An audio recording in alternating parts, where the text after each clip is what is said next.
자, 오늘은 예레미야 9번째 시간입니다. 예레미야 9번째 시간. 장은 15, 16장입니다. 장은 15, 16장. 오늘 말씀도 좀 서글퍼요. 예레미야에게 굉장히 서글픈 말씀입니다. 오늘 말씀을 통해서 예레미야가 어떤 사람인지 여러분들이 좀 더 알게 되실 것이라고 생각합니다. 자, 오늘 말씀 예레미야 9번째 시간 15, 16장 제목은 하나님의 말씀 때문에 외톨이가 된 예레미야입니다. 하나님의 말씀 때문에 외톨이가 된 예레미야. 자, 14장 내용부터 우리가 봐야 될 것 같은데, 우리가 지난 시간에 14장을 봤었는데 14장은 예레미야의 하소연 혹은 중보의 기도가 들어있는 내용이었었죠. 14장. 그러니까 주님의 성실하심 혹은 주님의 이름 때문에라도 우리를 불쌍하게 여겨주세요. 자, 14장이 마지막에 이렇게 끝났었어요. 주님의 이름 때문에서라도 우리를 기억해 주세요. 그러니까 우리의 의로움 때문이 아니라 주님 때문에라도 우리를 기억해 주세요. 우리를 용서해 주세요. 이렇게 14장이 끝났는데, 이러한 요청에 대한 하나님의 응답이 이제 15장입니다. 근데 마음이 굉장히 어려워요. 우리가 심판을 받게 됐는데, 이 심판을 받게 된 무서운 상황에서 주님의 이름 때문에라도 우리를 용서해 주세요라고 비는데 거기에 대한 하나님의 응답이 15장이에요. 15장 1절. 여호와께서 내게 이르시되 모세와 사무엘이 내 앞에 섰다 할지라도 내 마음은 이 백성을 향할 수 없나니 그들을 내 앞에서 쫓아 내보내라. 이 백성들의 간구에 대한 하나님의 응답은 설령 모세와 사무엘이 내 앞에 있다 할지라도 내 마음을 그들에게 향하게 할 수 없으니 그들을 내 앞에서 쫓아내보내라. 어떤 이미지가 떠오르는데, 왕궁의 보좌에 하나님이 앉아 계시고 그리고 그 앞에 백성의 대표가 서 있는 거예요. 근데 하나님께서 그 백성에게 어떻게 응답하시면 저자를 내 앞에서 쫓아내보내라. 쫓아내보내라. 이 쫓아내보내라가 단순히 궁전에서 나가라 이런 의미가 아닙니다. 왕 앞에서 거절당해서 쫓겨 나가면은 그 다음에 이제 기다리고 있는 게 어떤 처형이라던가 형벌이겠죠? 저자를 내 앞에서 쫓아내보내라. 그러면 이제부터 집에 가면 되는구나. 이게 아닙니다. 근데 하나님께서 뭐라 말씀하시냐면 모세나 사무엘이 내 앞에 있다 할지라도 내 마음을 저들에게로 향하게 할 수 없다라고 말씀하셨어요. 지금 모세와 사무엘이 등장했는데 여러분이 아시다시피 모세는 이스라엘 백성들을 중보한 중보자입니다. 40년 동안 하나님의 마음을 굉장히 전달하려고 했던 사람이고, 또 백성들의 못난 모습을 굉장히 가리려고, 하나님 앞에서 백성들의 못난 모습을 가리려고 했던 굉장히 열성 있던 중보자가 바로 이 모세입니다. 어느 정도로 모세가 하나님의 백성들을 하나님께로부터 변호하려고 했었냐면은 출애굽기 32장을 보면요. 출애굽기 32장. 자, 32장 31절부터 33절까지 볼 건데요. 자, 모세가 여호와께로 다시 나아가 여짜오되 슬프도소이다. 이 백성들이 자기들을 위하여 금신을 만들었으니 큰 죄를 범하였나이다. 그러나 이제 그들의 죄를 사하시옵소서. 그렇지 아니하시오면 원하건대 주께서 기록하신 책에서 내 이름을 지워버려 주옵소서. 이렇게 모세가 주님의 백성의 명단에서 내 이름을 제하여 달라라고 자기의 구원 문제, 영혼 문제를 걸고는 백성들의 죄를 용서해달라고 빌 정도로 참 대단한 사람입니다. 자기의 영혼과 구원 문제를 걸고 하나님께 용서를 대신 구할 정도로 모세는 엄청난 중보의 힘을 가진 사람이었어요. 자, 그래서 여호와께서 모세에게 이르시되 누구든지 내게 범죄하면 내가 내 책에서 그를 지워버리리라. 자, 이렇게 말씀하셨는데, 자, 그러니까 모세는 자기의 구원을 놓고는 이스라엘 백성들을 중보한 사람입니다. 40년 동안 백성들을 포기하지 않았어요. 40년 동안 백성들을 포기하지 않았다. 굉장한 사람이죠? 포기하지 않고 이 가나안 땅 가는 문 앞까지 인도한 정말로 중보의 왕이라고 할 수 있는 사람이 모세입니다만, 자, 그 다음에 또 사무엘의 이름이 나왔으니까 사무엘은요, 이스라엘 백성들 그리고 사울 왕을 중보한 중보자입니다. 자, 이 사무엘상 7장부터 보시면, 자, 7장 8절과 9절입니다. 사무엘상. 이스라엘 자손들이 사무엘에게 이르되 당신은 우리를 위하여 우리 하나님 여호와께 쉬지 말고 부르짖어 우리를 블레셋 사람들의 손에서 구원하시게 하소서 하니 사무엘이 젖먹는 어린 양 하나를 가져다 온전한 번제를 여호와께 드리고 이스라엘을 위하여 여호와께 부르짖음에 여호와께서 응답하셨도다. 이스라엘 백성들을 위해서 부르짖고 중보한 사람이 바로 이 사무엘 선지자입니다. 하나님께 온전히 바쳐진 사람이죠. 마지막 사사죠. 자, 그 다음에 15장 10절 11절 보니까 여호와의 말씀이 사무엘에게 임하니라. 이르시되 내가 사울을 왕으로 세운 것을 후회하노니 그가 돌이켜서 나를 따르지 아니하며 내 명령을 행하지 아니하였음이니라 하신지라. 사무엘이 근심하여 온 밤을 여호와께 부르짖으니라. 이렇게 밤새 하나님께 부르짖었던 중보자가 바로 이 사무엘 선지자입니다. 그러니까 모세는 40년 동안 이스라엘 백성들을 하나님께 이쁘게 보이게 하려고 중보했던 사람이었고요. 그 다음에 사무엘은 이스라엘 백성들과 사울 왕을 하나님께 중보하려고 했던 사람입니다. 온 밤을 새워 하나님께 부르짖었던 이 중보의 대장들이 바로 이 모세와 사무엘인데, 하나님께서 예레미야에서 이렇게 말씀하세요. 심지어 모세와 사무엘이 중보한다 할지라도 내 마음을 그들에게로 향할 수는 없다. 이미 그들로부터 내 마음은 너무 멀리 떠나왔다는 거예요. 너무 멀리 떠나왔다. 이 얘기는 한두 번이 아니라 반복적으로, 지속적으로, 정말 끊임없이 하나님의 마음이 이 백성들로부터 떠날 수밖에 없게 됐다는 거예요. 이 백성들은 그렇게 행동해왔다는 거예요. 하나님의 굉장히 냉담한 14장의 예레미야 14장의 백성들의 간구에 대한 하나님의 냉담한 반응이 바로 15장입니다. 자, 15장. 자, 그들을 내 앞에서 쫓아내보내라. 그럼 그들이 이르기를 우리가 쫓겨나서 어디로 가야 합니까? 나가서 어디로 여호와 앞에서 쫓겨나서 어디로 가야 합니까? 라고 하거든. 너는 그들에게 이르기를 여호와께서 이와 같이 말씀하시기를, 자, 네 가지를 주시는데 죽음과 칼, 그리고 기근, 포로. 굉장히 무서운 이야기죠. 죽을 자는 죽음으로 나가고, 칼을 받을 자는 칼로 나가고, 기근을 당할 자는 기근으로 나가고, 포로될 자는 포로됨으로 나갈지니라 하셨다 하라. 그럼 어떻게 하면 되나요? 저희들은 죽을 자는 죽음으로, 또 칼 받을 자는 칼로, 또 기근 받을 자는 기근으로, 포로될 자는 포로로 잡히든가, 이렇게 말씀하시는 거죠. 하나님께서. 여호와의 말씀이라 내가 그들에게 네 가지로 벌하리니 곧 죽이는 칼과 찢는 개와 삼켜 멸하는 궁중의 새와 땅의 짐승. 여기 보면 이제 칼과 개, 새, 짐승 이렇게 나왔는데, 칼, 개, 새, 짐승 이 모든 것이 다 치욕스러운 죽음을 가리키죠. 칼, 죽음이죠. 개, 새, 짐승 이것들은 제대로 죽은 후에 제대로 이제 장례가 치러지지 못해서 짐승들의 먹이가 되는 거예요. 인간의 시체가 짐승들의 먹이가 되는. 그러니까 굉장히 치욕스러운 죽음을 가리킵니다. 그게 너희들에게 정해진 결과다. 내 앞에서 나가. 그리고 죽든가, 아니면 칼 맞든가, 아니면은 기근으로 굶어서 죽든가, 아니면 포로가 돼서 노예가 되든가. 이 넷 중에 하나를 선택해. 이런 것이죠. 굉장히 잔인한 하나님의 응답. 어떻게 하나님께서, 사랑의 하나님이 이렇게 대답하실 수가 있을까요? 라고 물어볼 수 있겠는데, 어느 정도로 하나님께 완악하게 굴었으면 하나님께서 이렇게 신조차도 포기할 수밖에 없을 정도로 이스라엘 백성들이 완악했었는가를 우리가 생각을 해봐야 돼요. 자, 그럼 우리의 개인적인 이야기로 들어와서 하나님께서는 계속 우리에게 중보의 그 손가락을, 손을 먼저 내밀고 계세요. 하나님의 말씀과 뜻대로 살아야 되지 않겠니? 라고 하나님께서 우리에게 계속 손을 내밀실 때마다 우리는 그때마다 하나님께 응답합니다. 거절, 무시, 완악함, 멸시, 무반응, 완고함, 못 들은 척. 끊임없이 우상들을 쫓아가고 하나님의 얼굴은 쳐다보지 않는 거죠. 그게 우리가 개인적으로 하나님의 부르심에 계속해서 보여드리는 반응입니다. 그럼 하나님은 우리가 이렇게 생각하거든요. 내가 그래도 언젠간 돌아가면 하나님이 잡아주지 않을까라는데, 여기 보니까 하나님이 언젠가는 그들을 완전히 포기하시고 멸하실 날이 온다는 거예요. 그들의 생애에, 그들이 살아있는 동안에 내 인생이 끝나지 않았는데, 아직 내 인생이 끝나지 않았는데 하나님께서 나를 완전히 포기하실 날이 온다는 겁니다. 하나님은 언제나 사랑하시는 분이 아니고 언젠간 사람을 버리세요.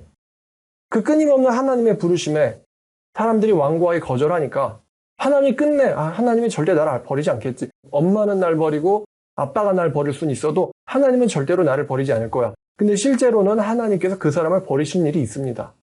실제로는요. 우린 지금 이렇게 살아서 말씀을 듣지만 어제 어떤 기독교인은 분명 슬픔 가운데, 절망 가운데 자살했을 겁니다. 우린 지금 이렇게 설교 듣고 있지만 어제 어느 누군가는 구원하지 않는 하나님을 부르면서 자살했을 겁니다. 어제 어느 누군가는 말이죠. 그리고 그 일이 그들에게만 일어나는 게 아니라 나에게도 일어날 수가 있다는 것입니다. 계속 말씀을 무시하고 산다면 말입니다. 계속 말씀을 무시하고 산다면 하나님의 거절이, 버림이 나에게도 올 수 있다가 이제 보여지는 거예요. 자, 3절 읽었죠? 자, 4절. 유다 왕 히스기야 애들 므낫세가 예루살렘에 행한 것으로 말미암아 내가 그들을 세계 여러 민족 가운데 흩으리라. 그럼 어떤 일들 때문인지 하나님께서 이렇게까지 실망하시고 진노하셔서 이들을 내치시게 됐는지 유다 왕 므낫세 때문이라고 하는데, 이 므낫세는요, 예레미야가 요시야 때 말씀을 받았죠. 요시야 굉장히 마지막으로 훌륭한 왕이라 라고 말씀드렸는데, 이 요시야의 할아버지가 바로 이 므낫세입니다. 요시야의 할아버지가 므낫세예요. 그럼 므낫세가 어떤 일을 했냐면, 이 므낫세의 아빠가 히스기야거든요. 근데 히스기야가 훌륭한 사람입니다. 여러분 뭐 기억하실 텐데 많은 훌륭한 일들을 했어요. 마지막에 가서는 나만 아니면 됩니다 라는 무책임한 발언을 하긴 했지만서도 히스기야 그래도 왕들 중에서 훌륭한 사람입니다만, 이 히스기야의 종교적 개혁을 전부 다 무로 돌려버리고 가증스러운 우상을 섬기는 왕입니다. 역대하 33장 9절에 1절부터 9절까지 읽어보겠습니다. 역대하 33장 1절부터 9절까지. 므낫세가 왕에 오를 때 나이가 12세라 예루살렘에서 55년 동안 다스리며 여호와 보시기에 악을 행하여 여호와께서 이스라엘 자손 앞에서 쫓아내신 이방 사람들의 가증한 일을 본받아 그의 아버지 히스기야가 헐어버린 산당을 다시 세우며 바알들을 위하여 제단을 쌓으며 아세라 목상을 만들며 하늘의 모든 일월 성신을 경배하며 섬기며 여호와께서 전에 이르시기를 내가 내 이름을 예루살렘에 영원히 두리라 하신 여호와의 전에 제단들을 쌓고, 우상들의 제단이겠죠. 또 여호와의 전 두 마당에 하늘의 일월 성신을 위하여 제단들을 쌓고, 또 흰놈의 아들 골짜기에서 그의 아들들을 불 가운데로 지나가게 하며 또 점치며 사술과 요술을 행하며 신접한 자와 박수를 신임하며 여호와께서 보시기에 악을 많이 행하여 여호와를 진노하게 했으며 또 자기가 만든 아로 새긴 우상을, 목상을 하나님의 전에 세웠더라. 옛적에 하나님이 성전에 대하여 다윗과 그의 아들 솔로몬에게 이르시기를 내가 이스라엘 모든 지파 중에서 택한 이 성전과 예루살렘에 내 이름을 영원히 둘지라. 만일 이스라엘 사람이 내가 명령한 일들 곧 모세를 통하여 전한 모든 율법과 율례와 규례를 지켜 행하면 내가 그들의 발로 다시는 그의 조상들에게 정하여 준 땅에서 옮기지 않게 하리라 하셨으나 유다 예루살렘 주민이 므낫세의 꾀임을 받고 악을 행한 것이 여호와께서 이스라엘 자손 앞에서 멸하신 모든 나라보다 더욱 심하였더라. 이게 므낫세가 한 일들이에요. 므낫세가. 이 뒤에 읽어보면 므낫세가 아수르에게 잡혀갑니다. 그래서 웃기게도 회개를 해요. 큰 고난을 당하고 회개를 하는데, 이 므낫세가 저질러버린 일들, 그리고 므낫세 때문에 보니까 하나님의 성전에 우상이 있어요. 하나님의 성전에 박수무당들, 신접한 자들이 하나님의 성전에서 종교 지도자 일을 대통령한테 신임을 받아서 하고 있어요. 그러니까 완전히 나라가 정말 미쳐 돌아가고 있죠. 지금 미국이 막 바이든 대통령이 동성애자들을 지지하고 동성애 지지하는 사람들이 막 미국에 여기저기 서 있는데 미국 사람들은 그럼에도 불구하고 하나님 우리나라를 버리지는 않겠지라고 생각한단 말이에요. 근데 지금 우리가 미국을 봤을 때 어처구니 없는데, 근데 이 당시에는 더 어처구니 없는 거였죠. 성전에 우상이 있고, 우상 숭배자가 성전 관리인, 종교 최고 지도자, 이런 사람들인 거죠. 그러니까 하나님께서 이 나라를 멸하시기로 결정하신 거예요. 그리고 이스라엘 백성들이 지도자도 저렇게 행하는데 하면서 그들의 미혹에 이스라엘 백성들도 걸려버린 거죠. 자, 어쨌든 이 사람이 하나님을 진노하게 해서 아수르의 침공을 야기시켜서 결국에는 아수르로 이제 바벨론에 잡혀갑니다. 이 사람이 11절 보니까 잡혀가요. 근데 잡혀간 다음에 겸손해서 회개는 하긴 하는데, 이때부터 남유다가 타락하기 시작한 이 거대한 타락의 흐름은 걷잡을 수가 없게 됐어요. 어떤 왕이 뒤에 나타나도 막을 수가 없게 됐어요. 심지어 요시야 왕이 나타나도 말이죠. 막을 수가 없게 됐어요. 그러니까 이 지도자들의 타락을 이스라엘 백성들이 배워버렸고, 이스라엘 백성들이 타락했기 때문에 하나님께서 이스라엘에게 굉장히 무서운 이야기, 내가 너희들을 완전히 멸하고 버릴 것이다. 그럼 어디로 가면 됩니까? 죽음, 칼, 기근, 포로됨 중에 하나에 잡히시든가 라고 하나님의 마음이 완전히 이스라엘 백성들로부터 닫혀버린 거예요. 하나님의 마음이. 자, 5절, 예레미야 15장 5절입니다. 예루살렘아, 너를 불쌍히 여길 자 누구며 너를 위해 울 자가 누구며 돌이켜 네 평안을 물을 자 누구냐. 아무도 없다는 거죠. 너는 불쌍한 처지가 될 건데 너를 불쌍히 여길 자도 없고, 너는 울게 될 처지가 될 건데 너를 위해 울 자도 없고, 네 편을 물을 자도 없다는 거예요. 여호와께서 이르시되 네가 나를 버렸고, 그러니까 하나님의 말씀이에요. 하나님이 사람들을 버린 게 아니고 네가 나를 버렸다. 네가 나를 버렸고 네가 내게서 물러갔으므로 내게로 내 손을 펴서 너를 멸하였노니 이는 내가 뜻을 돌이키기에는 지쳤음이로다. 아, 이게 참 이런 말이 나와요. 하나님께서 내가 너를 멸하기로 결정했는데 내가 너에게로 너를 용서하기에는 내가 이제 지쳤다. 지쳤다는 거예요. 내가 너를 붙잡아 주기에는 이제 내 마음이 지쳤다. 한두 번이 아니었다는 거죠. 내가 그들을 그 땅의 여러 성문에서 키로 까불러 그 자식을 끊어서 내 백성을 멸하였나니 이는 그들이 자기들의 길에서 돌이키지 아니했음이라. 그 사람 이스라엘 백성들의 길이 우상숭배예요. 우상숭배가 그들의 길이에요. 우상숭배 그들의 길. 길이라는 건 그들의 사는 목적이라는 거거든요. 그들의 목적이 뭐냐? 우상숭배하는 거. 우상 따라가는 게 그들의 목적이에요. 우상숭배하고 사는 거. 남들 쫓는 거. 근데 그 길에서 돌이키지를 않는다는 거예요. 못한다는 거예요. 회개를 못해요. 하나님께서 그들을 멸하기로 했다는 거예요. 자, 8절. 이제 자세히 그 상황을 묘사하시는데 어떤 일이 일어날 것이냐. 이스라엘 백성들 가운데 과부가 내 앞에 바다 모래보다 더 많아졌느니라. 과부가 바다 모래만큼 많아졌대요. 여러분, 과부가 뭐죠? 사고나 전쟁으로 남편을 잃은 여자예요. 사고나 전쟁으로 남편을 잃은 여자를 과부라고 합니다. 그런데 지금 과부가 많다는 건 남편들이 다 어떻게 됐다는 거죠? 전쟁에서 전부 다 죽었다는 거예요. 남편들은 전쟁에서 다 죽었다. 그래서 과부가 내 앞에 모래보다 더 많아졌고, 내가 대낮에도 파멸시킬 자를 그들에게로 데려가 그들의 청년들의 어미를 쳐서 놀람과 두려움이 그들에게 갑자기 닥치게 하였으며, 대낮에 갑자기 보통 적은 야습을 하거든요. 근데 대낮에도 파멸이 닥치게 됐으며, 또 9절 보니까 일곱을 낳은 여인에게는, 일곱을 낳은 여인, 자식들이 7명이다라는 거는 자녀들이 굉장히 많은, 축복받은 상태를 뜻합니다. 다산, 굉장히 많은 자녀들을 뒀어요. 일곱의 자식들을 낳은 여인에게는 어떤 일이 일어나냐? 쇠약해서 기절하게 돼요. 엄마가 쇠약해서 기절하게 된다. 무슨 이야기냐면 자식들이 다 죽은 거예요. 7명의 자식들이 다 죽은 거예요. 쇠약하여 기절하게 되며 아직도 대낮에 그녀의 해가 떨어진대요. 그녀의 해는 대낮에도 떨어진다. 대낮에 그녀의 해가 떨어지며 그녀가 수치와 근심을 당하게 됐느니라. 그리고 남은 자는 그들의 대적의 칼에 부치리라. 여호와의 말씀이니라. 대낮에도 해가 떨어지고, 대낮에도 적군이 쳐들어오고, 대낮에 자식들이 죽고, 대낮에 남편이 죽어요. 이게 그녀에게 임할 것이다. 이스라엘의 백성들의 여자들에게 그런 일이 일어날 것이다. 여자가 보통 나라를 상징하기 때문에 이스라엘이란 나라 얘기하신 말씀이겠지만, 그 나라의 청년들과 남자들이 그냥 싹 죽어나간다는 거예요. 대낮에도. 그러니까 이제 아내이자 엄마가 쇠약해서 기절해 나간다는 거죠. 자식 죽었대. 남편 죽었대. 그러면 그 자식과 남편을 잃은 여자가 어떻게 오열할까? 기절할 정도로 오열하겠죠? 그런 일이 바다 모래같이 일어난다는 거예요. 하도 대적들이 쳐들어와서. 자, 이렇게 될 거야. 자, 이제 예레미야의 개인적인 마음에 대해서 보겠습니다. 자, 10절 예레미야가 말합니다. 내게 재앙이로다 나의 어머니여. 어머니께서 나를 온 세계와 다투는 자와 싸우는 자를 만날 자로 낳으셨도다.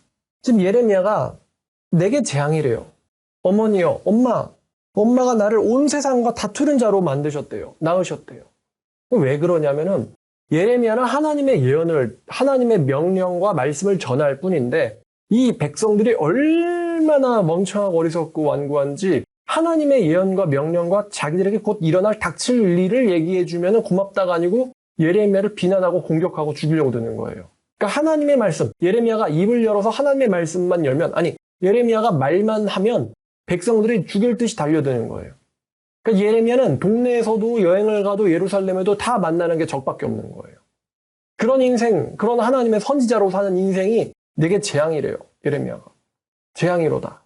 나는 누구에게 빌려주지도 않고 빌린 적도 없는데, 여러분 돈 빌렸다가 화를 입는 사람들 많습니다. 못 갚아서. 혹은 돈을 빌려줬다가 화를 입는 사람들이 많아요. 돈 갚기 싫으니까 죽이는 거예요. 예레미야는 돈을 빌려준 적도 돈을 빌린 적도 없는데 만나는 사람들한테마다 시비가 올리는 거예요. 예레미야가 다 말해요. 모두가 다 나를 저주하는도다. 모두가 나를 다 저주하는도다. 목사님 왜 그렇게 말씀하세요? 이런 거죠. 목사님 왜 그렇게 말씀하세요? 하나님은 사랑이신데 왜 그렇게 말씀하세요? 여호와께서 이르시되, 자, 하나님께서 예레미야에게 이렇게 위로하세요. 내가 진실로 너를 강하게 할 것이요, 내가 너에게 복을 받게 할 것이며 진실로 네 원수로 재앙과 환난의 날에 너에게 간구하게 하리라. 근데 하나님께서 예레미야야, 근데 환난의 날에 네 원수들이 너에게 간구하게 될 거야. 예레미야가 하신 말씀이 현실됐을 때 예레미야의 원수였던 사람들, 혹은 대적인 나라들이나 대적의 나라의 사람들이나 혹은 너를 저주했던 사람들이 너에게 와서 너에게 간구하게 될 거야. 환난의 날이 왔을 때는 하나님께서 예레미야에게 주시는 위로예요. 나중에 보면은 이 예레미야의 원수라고 할 수 있는 사람이 시드기야 왕인데, 유다의 마지막 왕이죠. 근데 시드기야 왕이 예레미야에게 부탁합니다. 뭐라고 부탁하냐면은 하나님의 말씀이 뭐가 있어? 라고 예레미야에게 물어보게 됩니다. 그러니까 예레미야한테 물어보는 거죠. 하나님 좀 어떻게 마음 좀 돌이키게 할 수 없을까? 하나님에게 좀 부탁드려 볼 수 없을까? 라고 시드기야 왕이 예레미야한테 얘기해요. 말씀 그대로 성취가 된 거죠. 환난이 날이 오면 원수가 너에게 간구하게 될 거야. 자, 계속해서 12절부터는 하나님의 저주입니다. 하나님의 저주가 이스라엘 백성들에게, 누가 능히 철 곧 북방의 철과 놋을 꺾으리요. 북방으로 도는 철과 놋을 어느 누구도 꺾을 수 없다는 거죠. 그러나 네 모든 죄로 말미암아 네 국경 안에서 모든 재산과 보물로 값없이 탈취를 당하게 될 것이며, 네 죄 때문에 네 재산들이 탈취당하게 될 것이며, 네 원수와 함께 네가 알지 못하는 땅에 네가 끌려가게 될 것이다. 이는 나의 진노의 맹렬한 물이 너희를 사르려 함이기 때문이다. 너희들은 이방 땅에 끌려가게 될 것이다. 그러니까 이제 14절까지는 누가 하나님의 심판을 막겠느냐? 막을 자 없다는 거죠. 15절부터는 예레미야의 하소연이에요. 예레미야의 하나님에 대한 하소연. 하나님한테 예레미야 이렇게 하소연합니다. 15절. 여호와여, 주께서 아시오니 원하건대. 주님은, 자, 첫 번째, 나를 기억하시어 돌보시사. 이게 첫 번째예요. 나를 기억하고 돌봐주세요. 예레미야의 신원이에요. 만나는 사람마다 다 원수처럼 구니까, 예레미야가. 두 번째, 나를 박해하는 자에게 보복해 주세요. 예레미야도 사람이에요. 아무런 잘못 없이 박해를 당합니다. 나를 박해하는 자에게 보복해 주시고, 세 번째, 주의 오래 참으심으로 말미암아 나로 멸망당하지 않게 해주세요. 그러니까 그들이 멸망당할 때 나도 같이 멸망당하지 않게 해주세요. 그 다음에 마지막 네 번째는, 주를 위하여 내가 부끄럼 당하는 줄을 아시옵소서. 주님의 말씀 때문에 내가 세상에서 이렇게 쓰레기 취급당한다는 사실을 주님은 알아주세요. 라고 예레미야가 말합니다. 예레미야도 인간이기 때문이죠. 주님의 말씀 때문에 내가 주님을 위해서 부끄럼 당하는 것을 주님은 알아주세요. 자, 16절. 만군의 여호와시여, 나는 주님의 이름으로 일컬음 받는 자라. 내가 주의 말씀을 얻어먹었사오니. 예레미야 말해요. 나는 주님의 이름으로 불리는 자입니다. 내가 주님의 말씀을 얻어먹었사오니 주님의 말씀은 나에게 기쁨이 되고 내 마음에 즐거움이 오나. 대단하죠? 주님의 말씀은 내게 기쁨이 되며 내 마음에 즐거움이 됩니다. 주님의 말씀이. 17절, 예레미야가 어떻게 내가 살았는가를 이야기하는데, 17절, 나는 사람들이 기뻐하는 자의 모임 가운데 앉지 아니하였어요. 그래서 같이 즐거워하지 아니하였어요. 이게 뭐냐면은 세상 사람들이 좋아하는 거, 세상 사람들이 기뻐하는 거, 세상 사람들이 즐거워하는 그 모임 가운데 들어가서 그렇게 즐거운 삶을 살지 않았어요. 나는 사람들을 기쁘게 하는 사람, 아니면 즐거움을 얻기 위해서 여기저기 있는 사람들의 모임에 나는 가서 앉지 않았어요. 대신 나는 주님의 손에 붙들렸기 때문에 홀로 앉았습니다. 나는 주님의 손에 붙잡혔기 때문에 나는 외톨이에요. 나는 외톨이에요. 나는 외로워요. 나는 나가는 곳곳마다 하나님의 원수들과 싸웁니다. 하나님의 원수들에게 미움을 당해요. 그래서 나는요, 그들이 쫓는 그 가운데 가지 않았어요. 나는 주님의 말씀에 붙잡혔기 때문에 나는 외톨이입니다. 그리고 대신 내 안에는 사람들이 쫓는 즐거움, 세상에 대한 탐욕과 갈망이 아닌 내 안에는 주님이 느끼시고 있는 분노가 내 안을 가득 채웠습니다. 그러니까 이 예레미야는 주님의 말씀 때문에 즐거움도 갖고 있었고 또 주님이 가지신 분노를 예레미야도 갖고 있었어요. 이는 주께서 분노로 내게 채우셨음이니이다. 외톨이가 된 하나님의 말씀 때문에 외톨이가 된 예레미야. 난 이렇게 살았어요. 나의 고통이 계속하며 상처가 중하며 낫지 아니하면 어찌 됨입니까? 예레미야에게 상처가 있었어요. 마음의 상처가. 근데 이 마음의 상처가 낫지 않아요. 이 갈증이 해소되지 않아요. 갈증이 해소되지 않아요. 하나님 쫓아갔으면은 갈증이 해소돼야 되잖아요. 근데 하나님께 붙잡혀서 심지어 이 모든 세상 사람들로부터 쫓겨나서 축출된 자 같이 나는 외톨이고 혼자 앉았어요. 세상 사람들이 쫓는 기쁨과 즐거움 찾지 않았어요. 그러면 나에게 뭔가 있어야 되잖아요, 하나님. 근데 난 여전히 갈증 가운데 있어요. 왜 내 상처는 낫지 않습니까? 하나님을 쫓고 있는데. 왜 주님은 나한테 속이는 시내 같습니까? 시내인 줄 알고 가서 봤는데, 시내인 줄 알고 가서 봤는데 이게 말라 비틀어진 시내예요. 가서 마실 물이 없어요. 남아있는 물은 너무 썩었어요. 왜 주님은 나에게 속이는 시냇물 같습니까? 주님 의지했으면 갈증이 풀어져야 되는데 왜 나에게 속이는 시내같이 주님은 구셨어요? 라고 예레미야가 하나님께 하소연합니다. 참 선지자의 이 심정 갈등, 인간성이라고 해야 될까요? 선지자의 인간적인 모습이 적나라하게 드러납니다. 선지자도 외롭고 선지자도 즐거워하고 싶고요. 선지자도 사람들 가운데서 인정받고 싶고요. 선지자도 사람들과 기쁨 가운데서 하하호호하고 싶어요. 그런데 예레미야는 그것을 자기 의지로 거절했어요. 왜냐하면 하나님의 말씀에 붙잡혀 있었기 때문이죠. 그래서 예레미야가 가게 된 삶은 혼자의 외톨이의 삶이었어요. 그런데 하나님이 예레미야에게 마치 속이는 시내 같아요. 예레미야 상처는 낫지 않았어요. 그래서 예레미야가 하소연하는 거예요. 자, 하나님께서 말씀하십니다. 19절 여호와께서 이와같이 말씀하시되 네가 만일 돌아오면 내가 너를 다시 이끌어 내 앞에 세울 것이며 네가 만일 헛된 것을 버리고 귀한 것을 말한다면 너는 나의 입이 될 것이라. 하나님의 말씀이 이겁니다. 네가 이제 예레미야의 마음이 좀 흔들렸어요. 네가 초심으로 돌아오면 너는 다시 내 입이 될 것이다. 너는 다시 내 입이 될 것이다. 하나님의 말씀은 단호합니다. 그래 힘들구나. 그럼 그들과 같이 좀 놀아봐가 아니라 하나님 이렇게 말씀하세요. 그들이 내게로 돌아오려니와 그러니까 그 사람들이 기뻐하는 사람들이 즐거워하는 그 모임에서 그들이 너에게로 돌아오려니와 여호와 하나님 때문에 외톨이가 되어 있는 삶 그들이 내게로 돌아오려니와 네가 그들에게는 가지 말지니라. 이게 하나님의 말씀이에요. 그들이 내게로 돌아오려니와 너는 그들에게로 돌아가지 말지니라. 이게 하나님께서 예레미야에게 하시는 말씀이에요. 내가 너를 이 백성 앞에 견고한 노성벽이 되게 하리니 그들이 너를 칠지라도 이기지 못할 것은 내가 너와 함께하며 너를 구하여 건짐이라. 여호와의 말씀이니라. 내가 너를 악한 자의 손에서 건지며 무서운 자의 손에서 구원하리라. 15장입니다.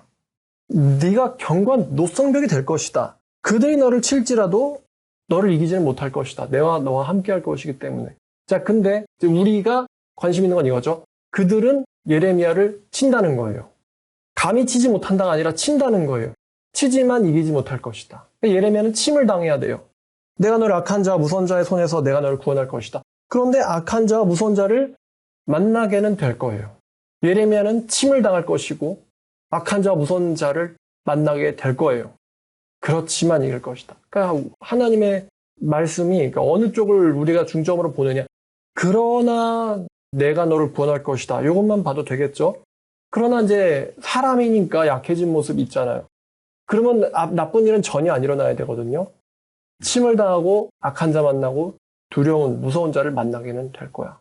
네가 이기긴 하겠지만 말이 아다르고 어다르잖아요. 그럼에도 불구하고 이길 것이다. 이렇게 끝나도 좋지만요. 자, 선지자 예레미야의 이 공동체 사이에서 이 번뇌가 들어있어요. 고민이 들어있어요. 다들 하나님의 말씀, 심판 따위에 관심도 없고 하하호호 기뻐하는 자의 모임에서 여호와의 손에 붙잡혀서 주님의 말씀 때문에 외톨이가 되어서 공격당하고 있는 상황. 일대 다수, 온 세상이 적이에요. 예레미야 편은 아무도 없어요. 그런 시대와 사회를 살아가고 있는 선지자의 한탄과 신음소리가 예레미야 15장에 기록되어 있었어요. 한술 더 뜰까요? 자, 16장. 여호와의 말씀이 내게 임하여 이르시니라. 너는 이 땅에서 아내를 맞이하지 말며 자녀를 두지 말지니라. 하나님의 말씀에 예레미야는 결혼도 하지 말고 연애도 하지 말래요. 자녀도 두지 말래요. 아니 이렇게 외로우면 하나님이 아담이 혼자 있는 거 보고 좋지 않다고 말씀하셨잖아요. 그래서 아담한테 하와를 만들어주신 거 아니에요? 좋지 못하다고? 그 대단한 일을 위해서 돕는 자를 만들어주신 게 하나님 아니에요? 근데 하나님이 예레미야한테는요. 돕는 자도 아내도 두지 말래요. 그러니까 예레미야는 친구도 부하도 심지어 아내도 사랑할 자도 가질 수 없었어요. 참 여러 가지 의미가 있어요. 왜 하나님이 예레미야한테 아내를 두지 말라고 했을까? 뭐 간단한 이야기들은 이런 게 있겠죠. 사도 바울도 이런 얘기를 했었는데 곧 닥쳐올 환난 때문에 결혼하지 말라고. 하나님의 무시무시한 심판이 곧 옵니다. 예레미야에게. 세대 안에 다 일어나요. 예레미야가 예레미야가 살아있는 생전에 예레미야가 예언했던 무시무시한 일들이 다 일어나요. 그럼 그 무시무시한 일들, 칼, 죽음, 또 포로됨, 기근, 이 무시무시한 일들이 일어났을 때 아내나 자식을 가지고 있으면은 더 괴롭겠죠? 그 고난과 환난에 아내가 당하고 자식이 당해요. 차라리 그렇게 전쟁과 절망과 멸망의 시대는 가족이 없고 혼자 있는 게 차라리 날 수도 있죠. 멸망의 시대에 가족이 있으면은 아내가 죽는 모습도 자식들이 죽는 모습도 봐야 될지도 모르잖아요. 그래서 혼자 있는 게 날 수도 있어요, 차라리. 그런 날이 왔을 때는. 근데 또 이런 생각도 가능해요. 예레미야에게 만약에 여자가 있었더라면은 예레미야는 그 여자를 어떻게든 의지하려고 했을지도 몰라요. 선지자로서의 사명을 완수하는 데에 그 여자의 존재는 예레미야의 마음을 약하게 만들지도 몰라요. 그래서 하나님께서 예레미야에게는 결혼하지 말라고 말씀하셨어요. 이런 해석도 가능하죠. 정말로 서글픈 상황이에요. 또 하나가 이게 있는데, 이 여자라는 게 남자한테 굉장한 영향을 주거든요. 여자가 남자한테, 아내가 남편에게 혹은 애인이 남자에게 영향을 많이 주죠. 근데 좋은 여자 만나야 되는데 좋은 여자가 없는 거예요. 이 당시에. 좋은 여자가 한 명도 없는 거예요. 예레미야를 도와줄 만한, 예레미야를 응원할 만한, 예레미야를 위로해 줄 만한 여자가 아무도 없는 거예요.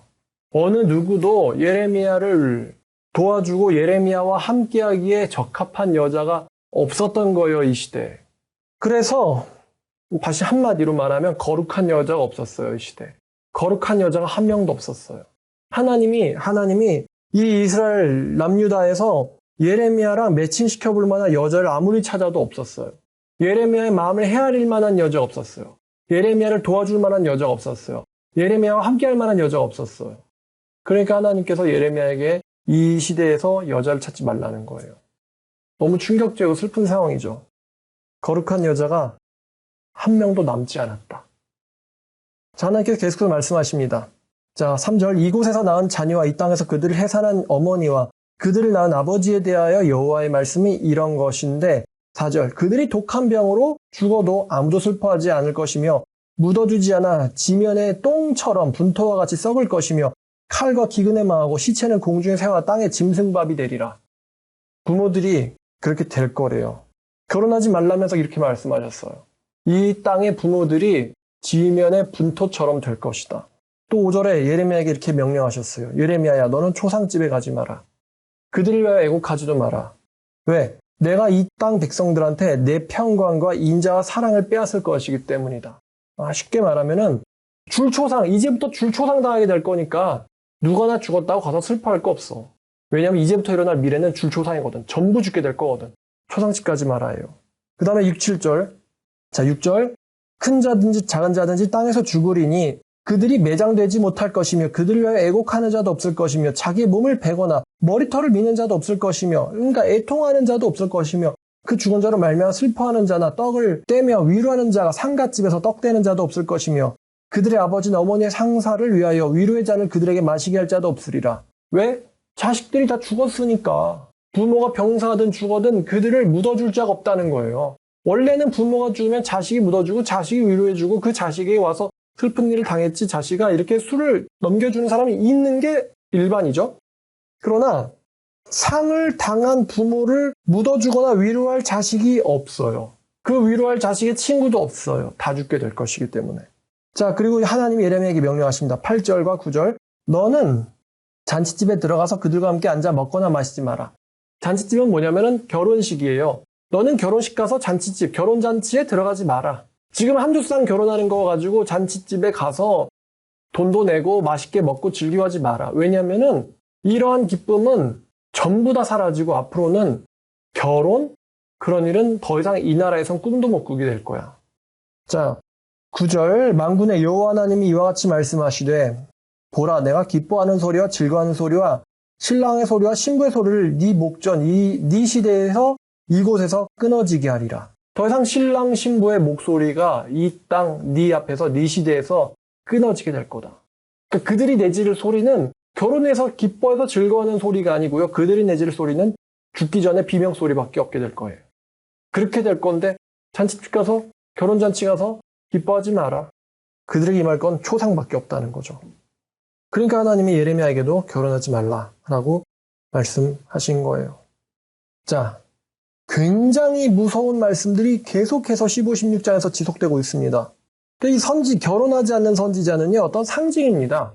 왜 홍기가 찼는데 결혼하지 않았을까? 그럼 예레미야는 이렇게 대답하겠죠. 하나님이 아내와 자식들을 싹 다 죽일 거라서. 내가 결혼하게 된다면 하나님의 말씀인데 아내와 자식들을 싹 다 죽일 거라서 나더러 아내 두지 말라고 하셨어. 를 진짜 믿는다고 결혼하지 않은 거죠. 예레미야가. 그럼 백성들이 이렇게 물어보겠죠. 왜 하나님은 우리한테 그렇게 열받으신 거야? 왜 하나님은 그렇게 진노하게 되셨어? 왜 우리의 조상 이스라엘의 하나님이 그렇게 되셨대? 라고 자 10절 네가 이 모든 말씀들로 백성들에게 말할 때 그들은 내게 묻기를 여호와께서 우리에게 이 모든 큰 재앙을 선포하시면 어찌 됨이며 우리의 죄악은 무엇이며 우리가 우리 하나님 여호와께 범한 죄가 뭐냐? 무엇이냐라고 물어보거든. 너는 그들에게 대답하기를 여호와의 말씀이 너희 조상들이 나를 버리고 다른 신들을 따라서 그들을 섬기며 그들에게 절하고 나를 버려 내 율법을 지키지 아니하였음이라. 이렇게 두 가지 말씀하시는데 니네 조상들이 나를 버렸고 첫 번째 하나님을 버렸고 다른 신을 섬겼고 두 번째는 율법을 지키지 않았다. 그들의 삶이 하나님의 말씀을 지키는 삶이 아니었다. 예요. 두 가지가 나왔어요. 하나님을 버렸다. 말씀대로 살지 않았다. 그런데 12절 너네들은 너네들의 조상들보다 더욱 악을 행하였도다. 더욱 악하다. 조상들도 악해서 너네들을 버리게 됐지만 너네들은 너네들의 조상들보다 더 악했다. 자, 두 가지를 어겼다고 했었잖아요. 하나님을 버렸다. 그리고 하나님 말씀대로 살지 않았다. 여러분, 하나님을 버렸다. 반대로 말하면은 하나님과 함께 했다는 거거든요. 하나님과 함께 했다. 여러분, 하나님과 함께 했다는 게 뭘까요? 이거를 느끼는 사람은 별로 없을 거예요. 여러분, 하나님과 함께 했다. 이건 교회 다니는 걸 말하는 것이 아닙니다. 이건 어떤 특별한 변화가 필요해요. 하나님을 만나야 되거든요. 교회 간다고 만날 수 있는 것도 아니고 성경책 본다고 만날 수 있는 것도 아닙니다. 하나님을 만나게 돼서 자주 나오지만 살아계신 하나님이란 표현, 어떤 관념 속에서 그냥 내가 흔히 생각하는 하나님이 아니고 교회 가면 뭐 하나님 있는 것 같고 하나님 안 보이죠? 교회 가면 하나님 있는 것 같고 목사님 만나면 하나님 있는 것 같고 뭐 교회 다니는 사람들 만나서 하나님 얘기하면 하나님이 나와 함께 하는 것 같죠? 그런 거 아닙니다. 살아계신 하나님을 만난 적이 있느냐? 하나님의 살아계심을 경험한 적이 있느냐? 하나님이 살아서 역사하시는 참신이라는 걸 경험한 적이 있느냐? 뭐 원수 갚는 게 내게 있으니 내가 갚으리라 뭐 이런 말씀 많은 거를 넘어서 진짜 하나님 살아계시네. 이 지구에 살아계시고 우주에 살아계시고 나를 지켜보시고 이 세상에 개입하시네. 하나님 진짜 있네. 를 경험한 적이 있느냐는 거예요. 그걸 경험한 적이 있어야지 하나님을 모시고 살게 돼요. 그걸 경험한 적이 있어야지. 이거 아무나 가질 수 있는 경험 아닙니다. 교회는 개나 소나 다닐 수 있지만 하나님 살아있는 경험은 아무나 할 수 있는 게 아닙니다. 그걸 경험해야지 하나님을 모시고 하나님과 함께 살게 되는 거죠. 이걸 못한 거예요, 이스라엘 백성들이. 너희가 나를 버렸다. 얘네들은 버린다는 개념이 뭔지도 모르겠죠. 왜냐하면 하나님을 가져본 적도 없거든요. 자, 그다음 두 번째는 그러니까 따라온 건데 말씀대로 율법 지키면서 사는 삶이 아닌 거. 오늘날로 바꿔 말하면 성경대로 사는 삶이 아닌 거. 하나님을 만난 적이 없으니까 하나님이 두렵지도 않고요. 하나님을 소중히 모시지도 않고 하나님을 아예 전혀 개입을 안 해요. 자기 인생에서. 그러니까 하나님의 말씀을 따르는 삶이랑 자기 실제 인생이랑은 완전 따로 노는 거예요. 근데 하나님이 살아계심을 경험을 해버리면 하나님이 무섭고 하나님을 자기 인생에서 계산할 수밖에 없어요. 왜냐면 그분 살아계시니까. 내가 어떤 결정할 때 하나님에게 물어봐요. 계시니까. 설령 음성으로 직접 대답 안 하셔도 계시니까 그분에게 물어보고 내가 결정하는 모든 결정들, 대학 어디 갈까, 누구랑 결혼할까, 누구랑 연애할까, 어느 직업 가질까, 이런 모든 결정들에 하나님을 계산할 수밖에 없어요. 그분 살아계시거든요. 그래서 자연스럽게 나오는 삶이 말씀대로 살아가는 삶이에요. 그분 계시거든. 그분 무섭거든. 그분이 자기 말씀 지키는 자에게 복 주시고 그분 말씀 우습게 보는 자들한테 벌과 저주와 멸망을 내리시는 분이거든. 실제로 그걸 받고 경험했거든. 그래서 자연스럽게 나오는 게 말씀대로 사는 삶이에요. 그 두 가지, 하나님을 버리고 하나님의 말씀대로 살지 않았다. 이게 이스라엘이 이렇게 무서운 처벌을 당하게 된 이유입니다. 자, 13절. 그래서 하나님의 말씀이 내가 너희를 이 땅에서 쫓아내서 니네 조상들도 알지 못하던 땅, 가본 적도 없는 그 땅에 내가 너네들을 강제로 끌고 갈 것이고 너희가 거기서 주야로 다른 신들을 섬기리니 이는 내가 너에게 은혜를 베풀지 아니하겠음이라 하셨다 하라. 아, 무서운 이야기죠. 우상숭배 좋아했지. 그래, 우상숭배 좋아했지. 그래, 가서 이제 너네들이 강제로 섬기게 될 거야. 우상숭배 실컷 하시지. 여태까지는 하나님이 봐줘도 우상숭배 했지. 그런데 앞으로는 너네들이 강제로 우상숭배하게 될 거야. 끌려와서. 근데 전 이거 보면서 우리나라의 신사참배가 생각나더라고요. 신사참배. 강제로 옛날엔 우상이 좋아서 섬겼거든요. 근데 이제는 우상 안 섬기면은 칼로 쳐버려요. 신사참배죠. 천왕숭배, 신사참배, 강제로, 창씨개명. 너네들이 옛날엔 좋아서 우상숭배했지 이제는 강제로 우상숭배하고 안 하면 죽여버릴 거야. 그런 상황에 하나님이 너네를 던져버릴 거야. 왜? 하나님이 너네로부터 은혜를 빼앗아 갔거든. 왠지 그 우리나라가 기독교 선교사들을 몰살시키고 죽였던 거 다음으로 이제 그 을사조약에 있었던 거 보면은 왠지 이게 인과가 있는 것 같지 않습니까? 서양 선교사들이 와서 선교할 때 열심히 죽였죠. 그 다음에 이제 주권 뺏겼고, 그 다음에 이제 강제로 신사참배하게 됐죠. 과연 우리가 그 시대를 저도 안 살아봤지만 전혀 죄가 없다라고 할 수 있을까요? 하나님 앞에서? 자, 14절. 자, 14절부터는 분위기가 바뀝니다. 그러나 날이 이를 것이다. 그러나 여호와의 말씀이니라. 보라, 날이 이르리니 이스라엘 백성들이 다시는 애굽 땅에서 우리들을 인도하여 내신 여호와의 살아계심을 두고 맹세하거니와 라고 말하지 아니하고 이스라엘 자손들을 북방 땅과 쫓겨났던 모든 나라에서 인도하여 내신 여호와의 살아계심을 두고 맹세하리라 라고 하게 될 거야. 이스라엘 백성들이 출애굽시켜주신 그 홍해를 건너게 하시고 광야를 지나가게 하신 가나안 땅을 주신 하나님의 이름으로 앞에 있는 제가 이야기한 것들은 한마디로 하나님 살아있다 이 얘기를 이제 그들의 문화에서 얘기한 거거든요. 이렇게 살아계신 하나님의 이름으로 맹세하지 않고 쫓겨났던 북방 땅에서 다시 원래 땅으로 돌아오게 하신 하나님의 이름으로 맹세하게 될 것이다. 이거는 자비를 그들에게 내리겠다는 거죠. 이런 멸망과 심판에서 살아남은 사람들에게 하나님께서 다시 자비를 회복시키겠다는 거예요. 맹세하리라. 왜냐하면 내가 그들의 조상들에게 준 땅으로 인도하여 돌이키리라. 돌이드리리라. 그러나 내가 많은 어부들과 또 포소들을 불러다가 그들을 낫게 하고 그들을 사냥하게 하리니 이는 내 눈이 그들의 행위를 살펴보므로 그들이 내 얼굴 앞에서 숨기지 못하며 그들의 죄악이 내 목전에서 숨겨지지 못할 것이기 때문이라. 내가 일단 우선은 그들의 악을 죄를 배나 갚을 것은 그들이 그 미운 물건의 시체로 내 땅을 더럽히며 그들의 가지한 것으로 내 기업에 가득하게 하였음이라. 그들이 내 땅을 더럽혔기 때문에 내가 어부들과 사냥꾼들, 다시 말하면 이제 침략자들을 불러가지고 너희들을 사냥감으로 만들어서 사냥하게 할 거야. 왜냐하면 너희들의 죄가 엄중하기 때문에. 그 다음에 이제 내가 그들을 쫓겨났던 땅에서 돌이키게 할 것이다. 자, 19절. 여호와 나의 힘 나의 요새 환난 날의 피난처시요 민족들이 땅끝에서 주께 이르러 말하기를 우리 조상들이 계승한 바는 험하고 거짓되고 무익한 것뿐이라. 사람이 어찌 신 아닌 것을 자기의 신으로 삼겠나이까 하리이다. 그날이 오면 어떻게 사람이 신이 아닌 것을 신으로 삼겠습니까? 라고 하게 될 것입니다. 여호와께서 이르시되 보라 내가 이번에 그들의 내 손과 내 능력을 알게 해서 그들로 내 이름이 여호와인 줄을 알게 할 것이다. 그래서 여호와라는 게 이제 영어 성경에서는 로드로 번역됐죠. 근데 이거 여호와란 말은 이제 야훼, 내가 곧 나다. 이게 하나님의 이름이거든요. 내가 곧 나다. 하나님의 이름인데 내가 바로 그 존재인 것을 알게 할 것이다. 이게 하나님의 궁극적인 목적이죠.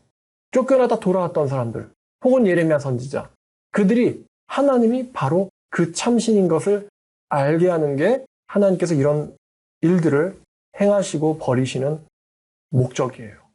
내가 진짜 살아있는 신임을 알게 할 것이다. 그래서 그들이 사람이 어찌 신이 아닌 것을 신으로 삼겠습니까? 내 참신은 살아계신 여호와 하나님, 우리를 북방 땅에서 돌아오게 하신 그 하나님뿐 밖에 없습니다. 라고 고백하게 할 것이다. 이게 하나님의 목적입니다. 자, 오늘 15, 16장 제목이 외톨이, 하나님의 말씀 때문에 외톨이가 된 예레미야라는 제목이에요. 참 이 예레미야의 삶을 들어가 보면 과연 이런 삶을 살 수 있을까?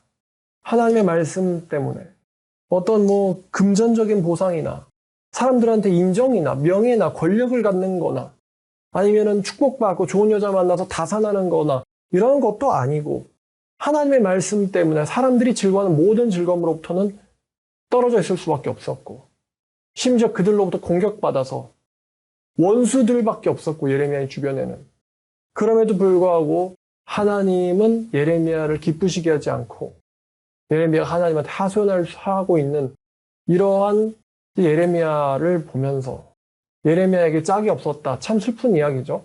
전쟁에서 사람들 죽는 거야 뭐 매사 일어나는 일인데 근데 슬퍼할 일도 없어요. 짝이 없으니까.